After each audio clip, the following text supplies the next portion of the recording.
UFC Fight Night Abu Dhabi, Whittaker versus Derrida just took place, and I'm going to go through the entire card, starting with the early prelims, ending with the main event, giving my reaction and breakdown to every single fight on the card and my overall event recap as well. Let's start straight away with my reaction to the early prelim opener of Martin Buday versus Marcus Buchecha.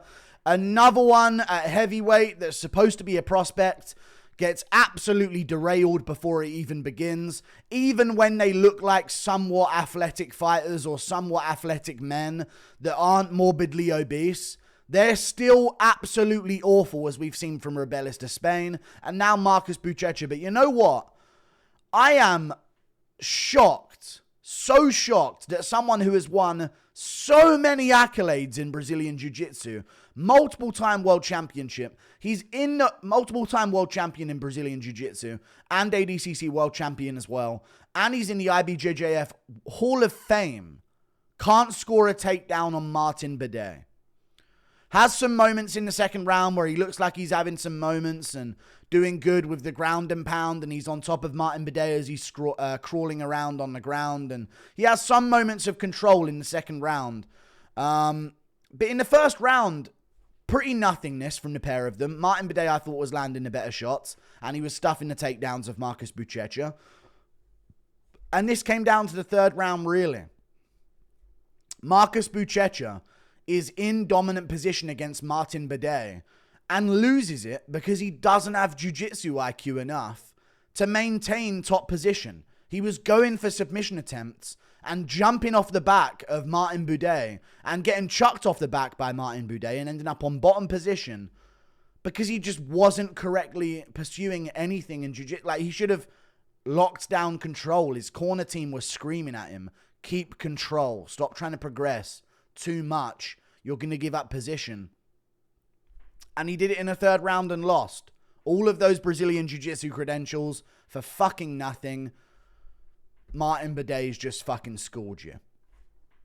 There you go. Martin Buday beats Marcus Buchecha. Another heavyweight prospect bites the fucking dust. We move on.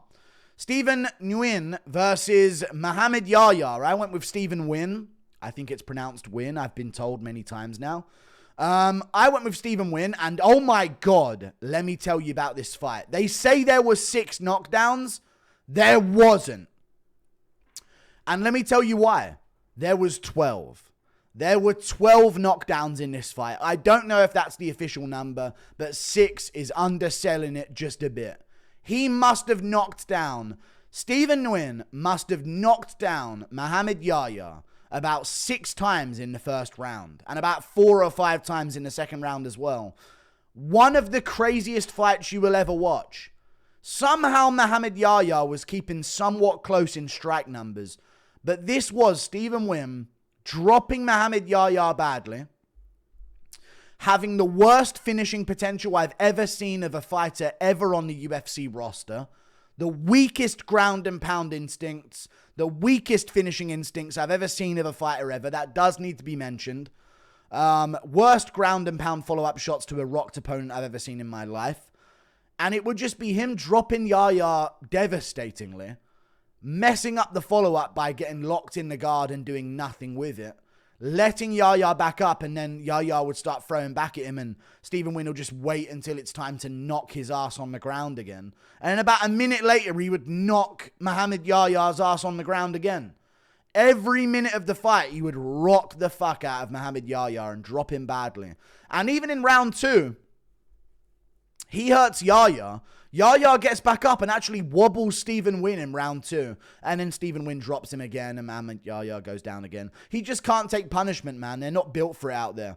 And as sad as that is, they're just not. And, you know, the fact that they have no fighters but him is proof of that. You know, they ain't got no warriors. And he's called the UAE Warrior, and he was Abu Dhabi's only guy, really. But he got the fucking shit whooped out of him. Respect for the grit and the heart to keep pushing. The crowd was a fucking letdown the entire event. Never go back there again. We can't have major events there. It's a massive problem. They have no atmosphere in the crowd at all. They're fucking not even there for the fights. They're just there to sort of parade around and sort of hold each other's hands and link arms, walking around the octagon while the fights are going on. The crowd should have been chanting Yahya's name in round 2 over and over again while he was trying to grit back and get the win. They gave him nothing. Abu Dhabi crowds are dead. No fighters. You ain't fight fans either. Not a fighting bit of blood in your body. Why are we going to Abu Dhabi? I don't care if they pay more. Give us big events in proper spots. Mohammed Yahya's bouncing back in the second and they're not chanting his fucking name. Lame asses. Golf clapping at the end of it as well. Sick performance from Stephen Nguyen. Really nasty really nasty knockdowns. Finishing potential we need to work on. We move on. Billy Elekana versus Ibo Aslan. Ibo Aslan had his fucking hands up at the end of this fight, like the dumbest person you've ever seen. I picked Billy Elekana as an underdog here against Ibo Aslan. He gets it done as an underdog. I thought he would get it done by finish. I did not see this fight going the distance. But these two just refused to commit to shots on each other, and it really was just Billy Elekana getting ahead of Ibo Aslan by like a couple of decent shots, and an Ibo Aslan doing fucking nothing for the rest of the round. Nothing at all. He's getting outstruck. He's getting hit by the better shots. He's getting hit with nasty front kicks to the body and kicks to the body in general. Now and then he would land a pouring jab that Billy Elekana would roll with, or maybe he would land a low kick that looked good off of his lead leg. But he did absolutely nothing in that fight, pretty much. Elekana was the one mixing in takedowns. Couldn't really get them, but Ibo Aslan did so little to have his hands up at the end of that fight and then be listening to the scorecards being read going, what? I did nothing and I didn't get it? Like, yes, you got outstruck on the back foot by Billy Elekana. Well done. Such a pathetic performance from Ibo Aslan. This card was, there were so many moments where you felt like it was going to pick up momentum and then a performance would just sort of kill it dead. You know what I mean? But Billy Elekana wins the underdog win. I got an underdog win there of Billy Elekana. He gets it done over Ibo Aslan. And Turkish Power's now 0-2 in his last two. Maybe Turkish regional fighter if he's not careful and he loses again. I reckon they'll keep him though because he's the only Turkish fighter on the roster. Again, certain parts, they don't have no fighters, huh? But I'm sure maybe it'll pick up once they see the great success of Ibo Aslan losing a fucking shit decision. Awful fight. We move on. Tabatha Ricci versus Amanda Ribas. I went with Tabatha Ricci. She got the job done. First round was as expected. I was already tweeting up a fucking storm about how shit they were looking for top 10 fighters. Swinging with their eyes closed, not even looking at their opponent. Tabatha Ricci, eyes closed, running forward like Juliana Pena, swinging punches. Absolutely sad to watch. But then round two, Tabatha Ricci actually started to do some work. I thought Ribas was slightly up in the first, but Ricci was holding her against the cage, so I have no idea who they gave the first round to. But round two, Tabatha Ricci started getting the clinch again, and then she actually elbowed Amanda Ribas right in her eye. Like, the elbow point of her elbow went straight into the eyeball of Amanda Ribas, and she just folded against the cage and called it a day. Respect, you know, I don't know what happened to her eye, but you take an elbow straight in the eyeball, you can have some fucking problems with it. So, nasty shot by Tabatha Ricci, and a TKO in a women's MMA fight from Tabatha Ricci. Insane. Never saw that one coming. I thought this was going to be a classic 29-28 decision to Tabatha Ricci, but she ended up getting it done by finish in the second round with an elbow. So good job to her. Great win. We move on. Davey Grant versus Damon Blackshear. Now, have I got a story to tell you guys?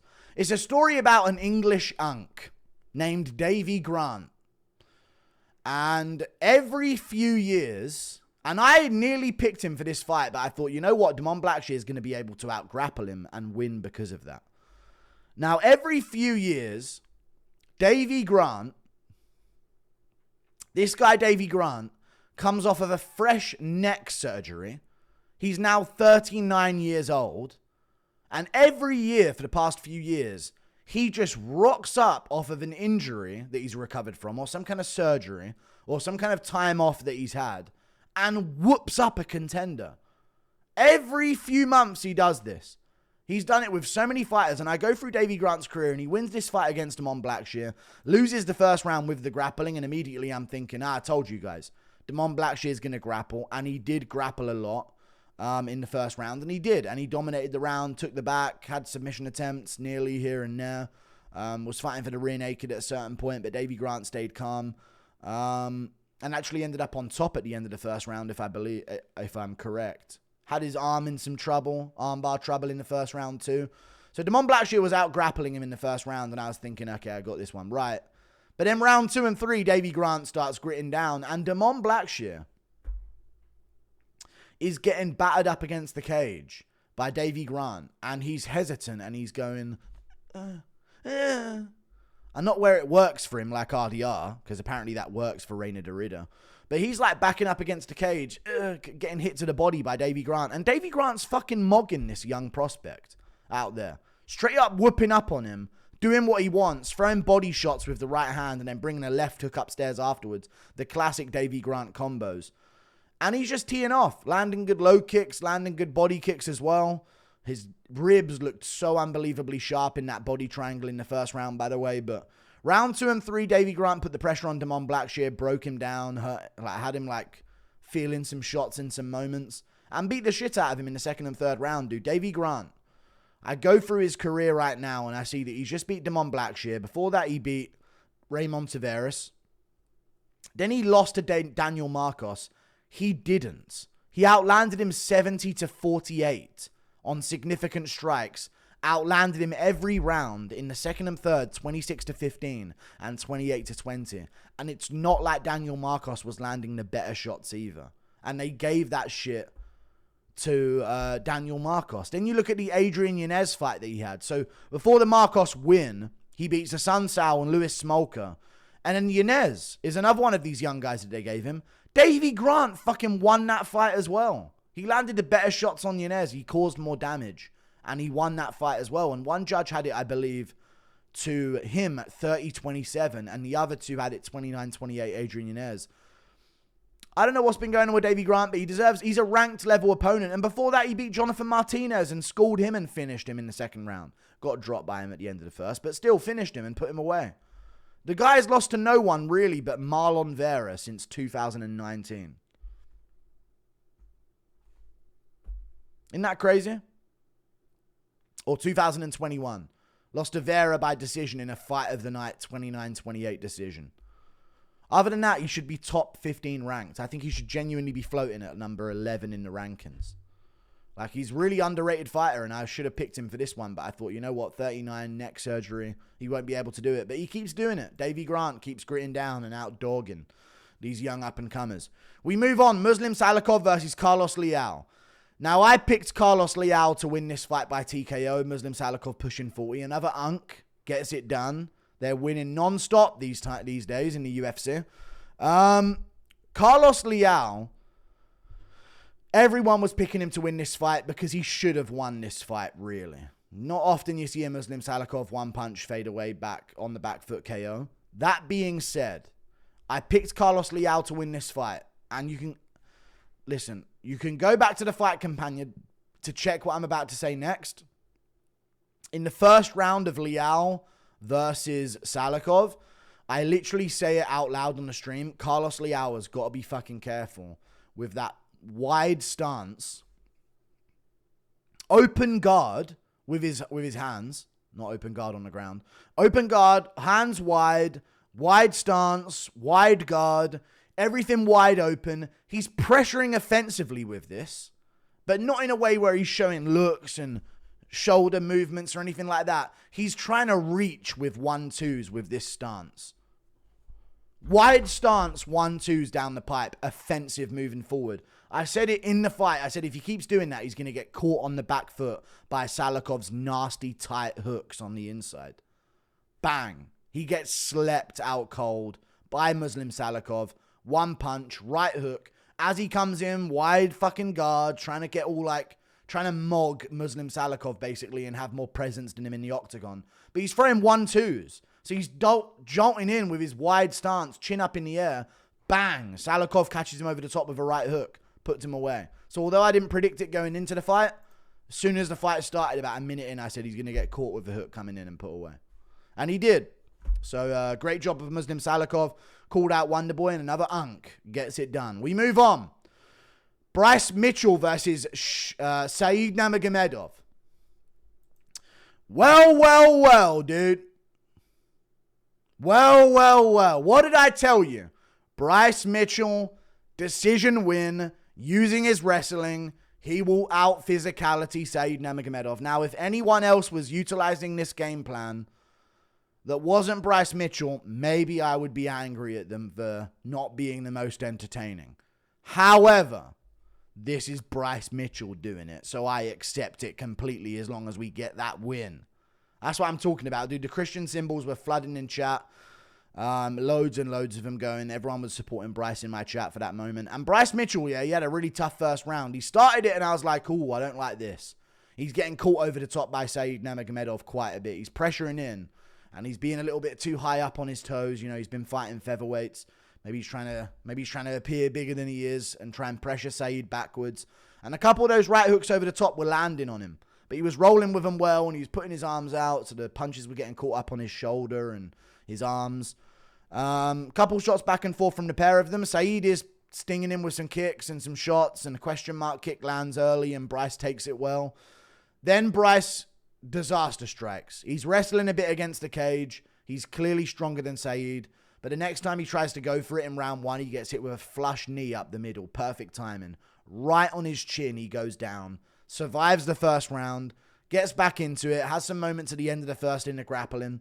No 10-8 round there. Then round 2 and 3, he out-physicality'd Said Nurmagomedov in the clinch. He Dagestani'd Said Nurmagomedov. He wet blanketed him and he gave him a taste of their own medicine. I know Said does strike, but typically the Nurmagomedovs don't. And listen, man, we might have to start a new thing. Send them 2 to 3 years to Arkansas and forget. That's what you have to do. Send them 2-3 years to Arkansas and forget, because Bryce Mitchell, he got his blanket on, dude, and he started smothering Said Nurmagomedov. Second and third round, couldn't do it, couldn't out-physicality him. There were some moments where Said nearly had a choke, but it wasn't quite in, and Bryce nearly had a choke with an arm triangle that was there at one point as well, and he was also on the back of Said. I remember one time I thought he could have taken the mount a little bit sooner than he did, but I think he was waiting for the time to run out, and then if he did take mount, if Said were to escape, that maybe he wouldn't have enough time to do anything with it. So Bryce did play this one very smart for a victory, and he needed this victory, man. He really did need this victory, because this gets him back on track. I don't know what's next for him at bantamweight, but maybe a ranked opponent, who knows? Maybe a big name outside the rankings if there is one there waiting for him, but Bryce Mitchell at bantamweight, big Bryce Mitchell with a frame advantage and physicality advantage. I think his offensive wrestling is going to give a few people problems. And you know what? I liked seeing him adjust from the guillotine, because I've been saying it all week. I'm worried about Bryce with those guillotines from Said. But when Bryce shot the takedown, he almost let Said get it so he could shoot the takedown and get to the opposite side of the choke and use it to sort of pass the legs into side control. So Said would jump this guillotine and Bryce would just scoop up the hips and fucking dunk him. Nearly got caught in the third round with it, but fought out of it, kept going. Got to the back of Said, got to top position, out-scrambled him. It was great. You know, they hear lighter man's skill, but in the grappling here, Bryce had all of the tricks up his sleeve, and Bryce Mitchell gets it done, dude. A good feeling. If he would have lost this one, I reckon they would have got rid of him. So I'm glad we get another Bryce Mitchell fight week coming soon after that big victory against a Nurmagomedov using his wrestling. Great win, as predicted. 29-28 Bryce by decision on the later rounds. We move on. Bogdan Guskov versus Nikita Krylov. I had Bogdan Guskov late first rounds TKO, and he got the job done by late first round TKO over Nikita Krylov. The problem with Nikita Krylov is if you don't have finishing potential, he can have a really close fight with you. He can do very well against you, especially if your finishing potential might be in the grappling or the submissions. He can do very well in that regard. Saw it against Glover when Glover made his run. Krylov was the guy that took him to a split decision. When Ankalaev started making his run, Krylov was the guy that took him to a very close 29-28 decision. So Krylov's had a few fights in his career that have made me overestimate him, and I did that before the Reyes fight. He got knocked out by Reyes, and he jumped right back in there for this one. And I said, what'd I say? I said this is too soon of a turnaround. You just got knocked out. You're rushing your career, because he's probably under pressure at home. Listen, a lot of stuff happened with him. You know, he used to have a Ukrainian flag. Now it's a Russian flag. He was born on the border. So, you know, he does what he has to do to survive, I guess. And he rushes in here against Guskov quite a few times. And Guskov's patient and he has hands down, which means he can find his way in on the inside with hooks. A lot of these guys try and catch him on the chin and he'll beat him to it with a jab or like beat him to it with a left hook on the inside or a right uppercut or some kind of weird angle shovel punch that he'll land on him. But Bogdan Guskov, very, very slick on the feet here. Took his time, and I said it in the build-up. After he gets through that first half a minute of round one or first half a round, you start seeing him start edging towards his opponent and sort of bobbing and weaving a bit more, and you can see that he's comfortable. And that's when he found the finish on Bogdan Guskov. Late first rounds TKO. Big shot to the chin of Krylov, puts him down, and then a lot of follow-up shots. Could have been stopped a little bit sooner. Krylov was trying to fight for a leg lock, and Guskov was just punching him over and over again. And you can't get hit that many times at light heavyweight, dude. You just can't. And Krylov, great against some of the tit-for-tat performance guys and technical guys of the division that are going to win a decision. Krylov can do well against him. Put him against some wild guys that can finish. He'll find a way to get himself finished because he's so wild and he charges in. So, really good win from Bogdan Guskov. I got that one dead on. We move on. Almabayev versus Jose Ochoa. Now, Jose Ochoa outlanded him 26-22 and outlanded him 118-58 on total strikes. I'm just keeping it real with you guys. Equal amount of submission attempts. Round 2, Almabayev got 11-5 on strikes over Jose Ochoa. Round 1, 10-5 in favor of Jose Ochoa and 11-6. I'm not going to cope about a decision. 2 judges had this 30-27. I feel like I know he was doing busy work on top. And listen, Saeed did nothing to Bryce in rounds 2 and 3 in terms of damage. So that's why I'm saying Bryce won that. But in this one, I felt like Ochoa was landing good shots on him. Like knees to the body as he came in. And punches now and then as he rushed in. And good shots up against the cage. And in the clinch, he was working. And he was keeping busy off of his back as well. So it was a frustrating one to watch. Because it was just Almabayev shooting over and over again on repeat. 16 times in 15 minutes. 7 of which he got. A lot of them got stuffed. And Ochoa would work his way back up to his feet. I just felt like Ochoa could have timed that knee or uppercut up the middle a lot better than he did. Sometimes he would leave his hands down completely and Almabayev would wing like a crazy overhand and clip him or something like that and land pretty good and Ochoa would roll with it and take the steam off of it. But I think he needed to realize like this dude shot 16 times. We're in the 3rd round. He's going to shoot again. He ain't brawling with you. Like Almabayev literally pointed to the ground like this at the end of the fight and then shot a takedown at the end of it. Like, you've got to know that based on where he's from, that they're just going to keep shooting with you. They're not going to brawl with you. You know what I mean? Almabayev's going to be shooting some takedowns, buddy. So time him. But Ochoa did well for short notice. I think he did pretty well. I had him picked to win, which is why I'm coping here, of course. A little bit of a shit fight. So I'm going to be angry about it because it's not my boy Bryce getting a win. I just thought Ochoa did better than they gave him credit for in the 2:30-27 decisions. I thought some of the rounds were pretty close on damage. You know, I know Almabayev got takedowns, but Ochoa had damage and triangle attempts and an armbar attempt in one of the rounds as well. And oh well, I was wrong. Almabayev wins a stinker. Don't give him a Joshua Van. Give him some guy ranked below him in the rankings. I ain't got time for him stinking out the event. We move on. Shara Magomedov versus Marc-Andre Barriault. Shara Magomedov gets this one done by decision win over Marc-Andre Barriault. Probably the best fight on the card by far. Fight of the night for sure. I have a few things to say about this fight. Shara Magomedov, not as good as we thought he was. Let's just call it what it is. It was a fun project. It was a fun bit of an experiment. Crazy fight, by the way. Not what we thought he was. And the MVP fight was one where people are going to say, MVP can give a problem to any pure striker. And I think he can. Against any pure striker that's not going to grapple, I think MVP can give him problems. Because that's just his style. If you mix in grappling, you'll beat MVP. But if you just strike him with him, he can do you. So I thought maybe we'd look back at him thinking, hindsight, best range distance management maybe ever in MVP and MMA. And then you've got Shara Magomedov with one eye and no depth perception. No brainer to take MVP there. I was dumb not to. But this fight, it was like, okay, Marc-Andre's not all that talented. And he hasn't really got range or speed or power. And he's still giving Shara a really tough time. But round 1, Shara Magomedov doing his thing. Low kicks on the outside, really nasty for him. Really nasty low kicks from Shara Magomedov in this fight. Had Marc-Andre Barriault limping around. I just farted really loudly. Ha! There you go. There's another one. Had him limping around quite badly in this fight in moments, and like almost like mini jogging on the spot to sort of like wear out some pain in his legs. I don't even know what he was doing, but sometimes he was so jittery. He was like jogging on the spot in his fight with Shara Magomedov. But Magomedov just picking at range, scooting and moving. Marc-Andre trying to get on him. Shara Magomedov getting away. Low kick, circle out to the center. Low kick, circle out to the center. Doing his thing. Marc-Andre Barriault puts him in real danger in round 2. Real fucking danger, dude. Really bad danger. Cracked Shara Magomedov with a punch. Nearly a knockdown at the time that it happened. Lands it right on Shara Magomedov's nose.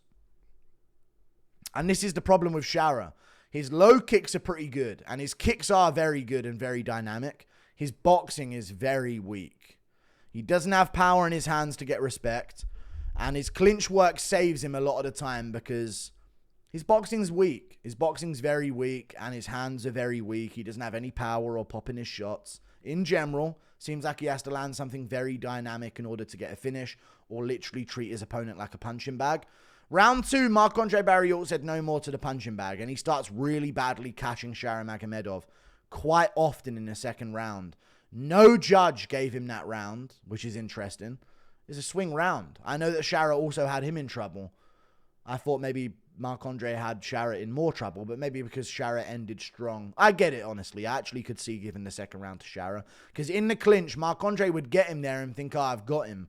Shara's best moments are in the clinch. If you look at his regional career, a lot of it is just him abusing fighters in the clinch with knees to the face, knees to the body, elbows in the clinch as well. That's his bread and butter. So when Marc-Andre Barriault hurt him and then clinched him, he gave him a way back into the fight with that. But third round, Shara Magomedov gets back to picking apart Marc-Andre Barriault. At the end of the second round, he nearly finishes Marc-Andre, which is why they actually gave him the round, I guess. Teeing off on him against the cage. And then round 3, just back to it, splitting him open with elbows, landing good low kicks on the back foot, pitter-patter shots. It was a fun fight. Shara Magomedov won clearly. I think proper fighters deal with him at middleweight. Like, I think Cannonier would fraud check him. I think Strickland will probably find a way to walk him down and break that nose again. I think, Gregory Rodriguez, I think, would terminate him. Joe Pyfer, I think, could give him real problems. So I'd love to see him versus like Bo Nickel or some shit. If Bo gets a win and Shara's still waiting for an opponent, if Bo rebounds against like a Gerald Meerschaert or some shit, Bo Nickel versus Shara is a legitimately interesting fight. I've got to mention this. Andre Barriault's mixing in takedowns on him. He's getting some of them, by the way. He gets 2 of them in this fight. And 4 minutes and 30 seconds of control time up against the cage, mostly. Shara grabbed the cage twice to escape takedowns. In the second round and the first round. The first round, they're fresh. Marc-Andre gets him down and he grabs the cage to get his hips back under him. And he uses that to step back up against the cage. The referee watches it happen, slaps his hand away, does nothing about it. Nothing about it. No point deduction, no nothing. Round 3, I think he did, or round 2, I think he did the same thing. He got taken down and he scooted his hips to the cage underneath him by a little cage grab. Again, he did the same thing against Tricoli when he stopped a takedown with a cage grab in this Abu Dhabi or Saudi Arabia, and they just fucking let him do it. He's cheated twice in that fight with cage grabs. That just needs to be mentioned. And I'll mention Reinier Derrida's glove grabs as well. Don't worry about it. But Shara's do need to be mentioned. Those cage grabs were pretty annoying to watch, again, him be allowed to do. Great scrap, though. Really fun fight to watch. I just don't think Shara's going to be a top dog. We move on. Petr Yan versus Marcus McGhee. I went with Petr Yan getting this one done by decision, 29-28, based on the last 2 rounds. I got Petr Yan winning this fight by decision in the last 2 rounds, 29-28. Round 1 I gave to Marcus McGhee, but you know what? It was still a very close round. It was a very close round, but every judge gave it to Marcus McGhee. He did land good shots in round 1, good low kicks in round 1, good body kicks. They say the numbers are even here between the 2 of them, and I did say a lot of Marcus McGhee's shots are landing on the guard, and I think that's what this fight was. In round 1, I looked at Yan and I thought, God, he seems stiff. He seems so stiff out there. Shoulders really tensed up. You know what I mean? He was like I don't know. He was all tensed up at the shoulders and really, really tensed. His right hand was like stuck to his face the entire time. And his whole back was hunched up, and I'm flexing one more time my Roblox build. But at the same time, Yan's covering up, and he's so tight in his guard, and he almost doesn't want to let go his hands yet. So Marcus McGhee's picking up some points, kicking him and landing some shots, and here and there catching Yan. But a lot of the shots were hitting Yan on the guard. So I think it's a close first round, but I'll give it to Marcus McGhee, benefit of the doubt. Partial lands included. I think Marcus McGhee did more work in round 1. He got a cut on his eye in round 1, though, Marcus McGhee. In round 2, Yan starts, in the midway point of round 2, Yan just starts fucking doing this thing. And it's this thing that he does. And in the start of round 2, Marcus McGhee's still being tricky, still being a problem. There's a moment where Yan just hits you with things, and it doesn't matter what you hit him with. He will absorb it, and you will feel his shots. And that's what happens in Yan fights. Eventually, he enters this level of a fight where he goes, this guy can't finish me. I'm going to start putting some heat on these shots and start swinging in combination. Or getting busy in the pocket in the clinch. He always does that now with his uppercuts and his hooks. Nasty to watch him do that, dude. Ripping shots off the break in the clinch. Catching Marcus McGhee on the escape from the clinch. Walking him down, peppering him with shots, breaking his nose, battering him up against the cage. And Marcus McGhee the whole time is landing back, but it doesn't matter. He lands on Yan. Yan covers, takes it partially, catches it on his hand in his glove in front of his face that he kept here the entire time with a wide lead hand reaching out towards his opponent. And he kept doing that the whole fight. And every time he would roll shots and then rip shots back, and McGhee would go and stumble into the cage after Yan's just landed a 2-piece combo on him. McGhee rips a body shot and a couple headshots that hit the guard. Yan just goes brap, brap, and cracks him back, and McGhee's flying over here now as well. It's just, Yan is a fucking treat to watch. The in-the-pocket boxing in the clinch was fucking nasty.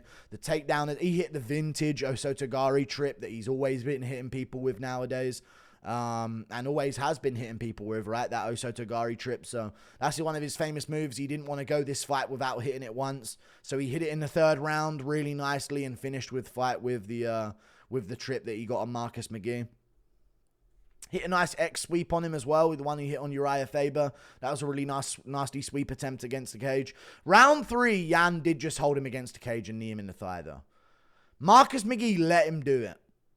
I know Aldo may have let Mario Batista in moments, but Marcus McGhee wasn't. Aldo was overhook, underhook, stuck in over-unders against the cage. Sure, he could have been more urgent, but he's exhausted. Marcus McGhee didn't seem that exhausted, but he had his back to Yan in this position the entire time. He needed to risk fishing for the overhook and getting the overhook and trying to fight out of that position. Because he just kept his back to Yan and just sort of wilted there and focused on not getting kneed in the face while Yan's just kneeing him in the legs over and over again. And then by the time you leave that situation, Yan's going to have more pop in his shots. And that's what happened here, man. Yan took on some Marab advice, took a round by knee in the thigh a little bit in the 3rd round, but it just was too much for Marcus McGhee as the fight went on, too much physicality. And it really was, as I said, if Jonathan Martinez is making reads and adjusting by round 3 and then starting to break you but keeps you in the fight for no reason, Yan's going to pick it up in round 2 and get to work a lot sooner. So, really good performance from Petr Yan. Do I think he's the Petr Yan of the great Petr Yan that we saw on the come-up? No, but he's probably fighting better competition right now, and larger competition especially as well. I remember when Yan didn't look small for bantamweight. Now I always feel like he looks small for the division. So, Yan still got it. Give him his title shot. Petr Yan's back in the fucking mix with a vintage performance outside the moments in round 3. But piecing up Marcus McGhee in the 2nd, dude, it was a treat to watch. Nasty punches from Yan. One of the best fighters to watch in the UFC history, you've got to admit. We move on. Reinier versus Robert Whittaker in the main events. Very clear fight. I don't know how this was scored a split decision. Reinier won the 4th, 5th, and 2nd round of this fight.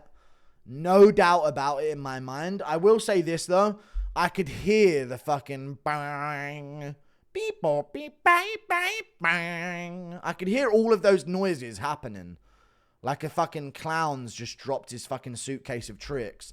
While Derrida's fucking stumbling around that octagon, dude. It's so fucking weird to watch. And you know what, yeah?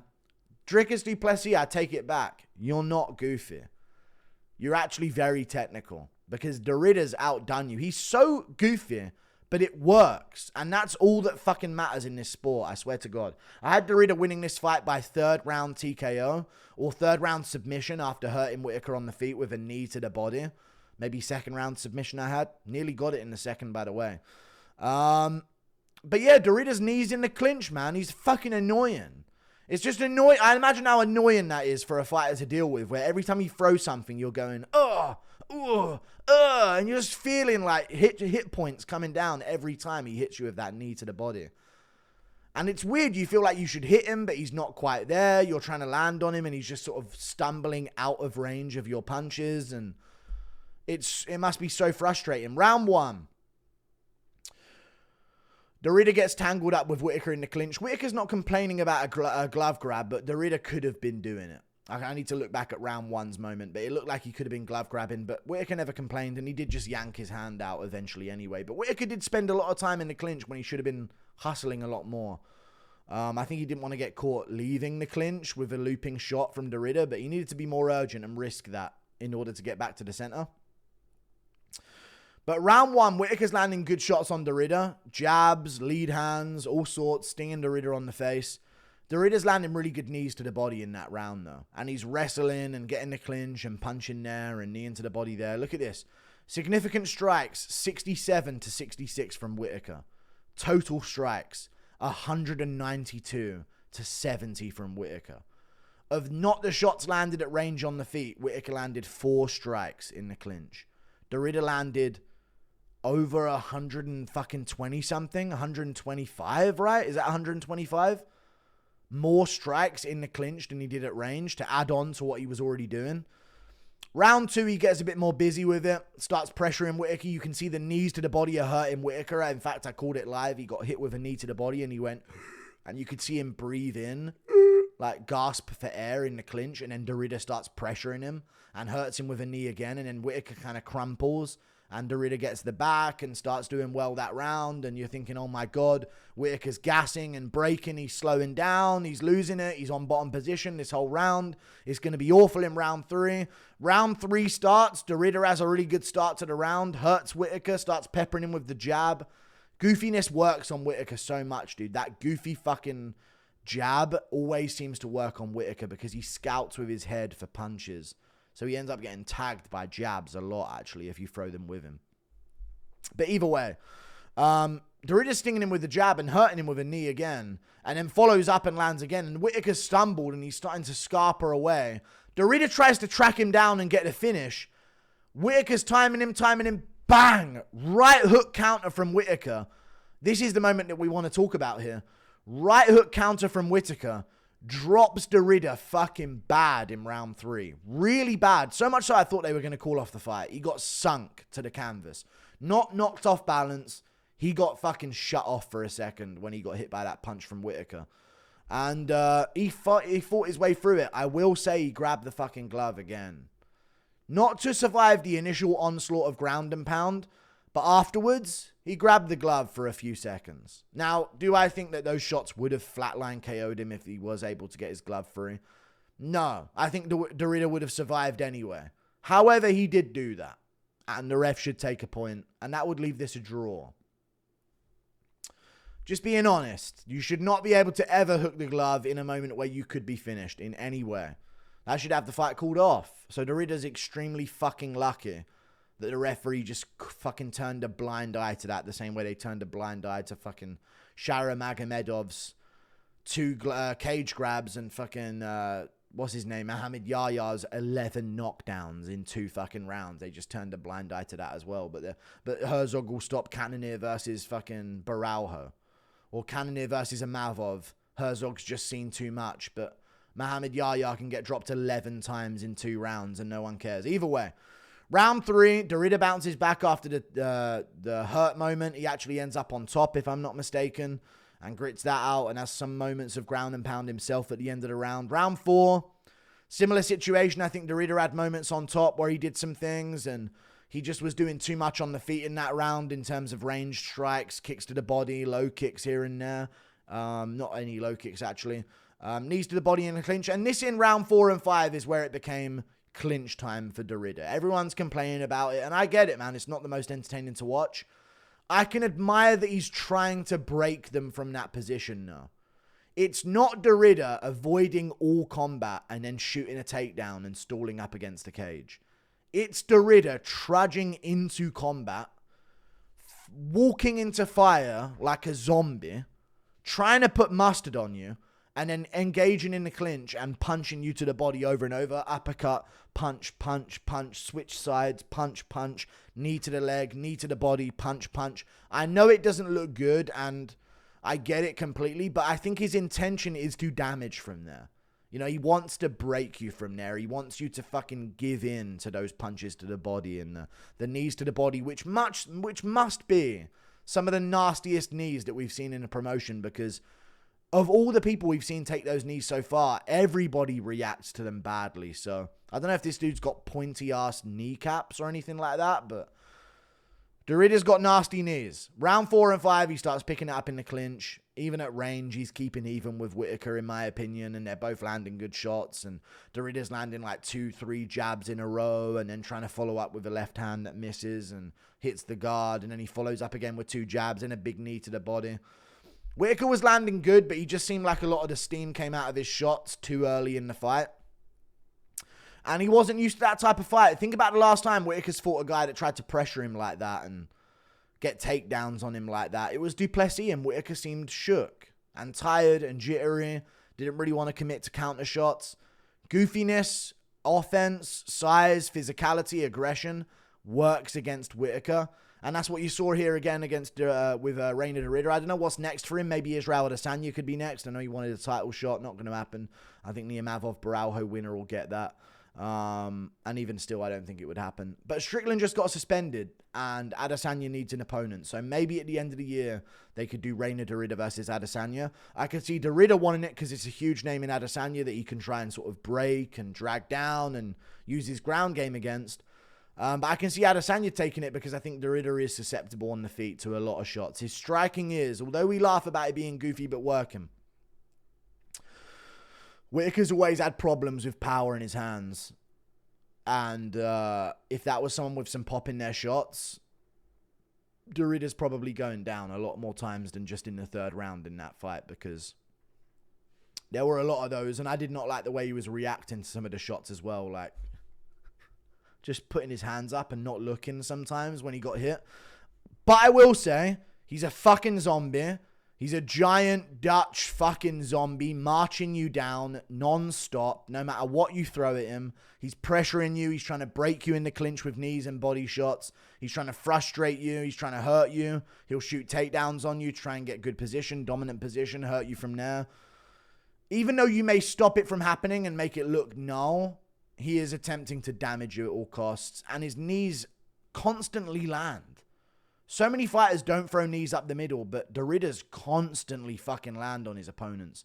And they're trying to throw at him because he's open. So their arms are coming away from their torso, and they're just getting crumpled by these knees while they're all extended and not tight, you know what I mean? And not like tensed up, ready for the impact. So really nasty stuff from Derrida. I don't know what's next for Whittaker, but it was a good performance. Ish. I feel like he's lost a step, maybe a touch, but Derrida wins. Reinier Derrida wins, dude. And he looked... You know what? He looked like you should think every other guy beats him, but he probably fucking beats him. This is the problem. Like, if Chimaev is there with Derrida while Derrida's kneeing him to the body like that and pushing him around against the cage and shit, after round 1 or 2 when Chimaev's getting a little bit tired, Whittaker don't get tired, and look how easily he broke and started getting real slow himself. Derrida's going to drag you down to hell with him. You know what I mean? And he's going to come out on top in that situation. So, not the best fight to watch in the main event, but enough fun moments to be very interesting, at least in the first 3 rounds. And then it was just Derrida sort of like muscling him around in the last 2, using physicality. But we knew that going in, so that's why I picked Derrida to win. I thought he would get the finish, but no, Whittaker stayed strong. I don't know what's next for Whittaker now. If I was him, I'd look for a Brendan Allen matchup, because you probably definitely fucking win that one. And if you don't, definitely call it a day. But Reinier Derrida, dude. Not the most exciting in moments, him holding against the cage, but he was trying to damage from there and pester and bother and land off the break. But, yeah, clear win 3-2 on rounds. Did not see this going to a decision. The fight card was good, but fight it again. I feel like the problem was every time it got going and people started to amp up a bit and go, oh, here we go. It's getting good now. There would be some shit fight afterwards, you know? So it would be Martin Buday, Marcos Buchecha, which was no. And then Nguyen, Win versus Yahya was a sick fight. And then Elekana is Aslan was shit, you know? Ricci gets a finish. Davey granted him on Blackshear. It's all great. Muslim Salikhov gets a finish. Mitchell Said, Nurmagomedov's a little bit. No big moments, you know what I mean? Bit of a wet blanket. He Dagestani's the Dagestani. Then it got going again. Guskov got a finish. And then Almabayev's performance. Then it got going again. Shara Magomedov, Marc-Andre Barriault, Jan, Marcus McGhee, and then Reinier Whittaker, which had some dull moments.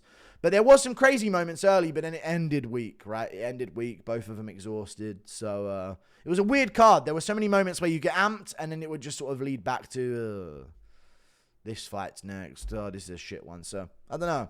The fight card could have been good with one less hurdle to get over. If those last few rounds of Reinier Whittaker were more entertaining, this would have been a banger. But yeah, good card overall. Fun fights, unexpected results. I did good on predictions. I'm sure nobody did good on predictions here. But I took a few underdogs and I got them. I got Derrida as an underdog. I got Jan, 29-28. I got Shara Magomedov, decision. So I didn't get Ochoa. I got Guskov, late round 1 TKO. I got Bryce Mitchell, decision with grappling based on the last 2 rounds. I got that. So I went, 5-1 on these fights. And then I didn't get Salikhov, so 5-2. 5-3. 6-3. 7-3. 8-3. I'm okay with 8-5 this cut, or 8-4. I went 8-4 on the card, and I'm okay with that because there's so many random results on this card. Yet again, the Unks are doing it again. Shout out to Dangerous Davey Grant. This time come back at 40 and beat another undefeated prospect. Dude, Davey Grant's going to run through Peyton Tabit, Raul Rosas Jr. and Malcolm Wellmaker back to back in the same night. I dare you, UFC, to make those matches. I dare you. Because you get all your frauds checked. In one night by Dangerous Davey, I swear to God. Like and subscribe. Thank you for watching. Toodle Pip. I'll see you later. Goodbye.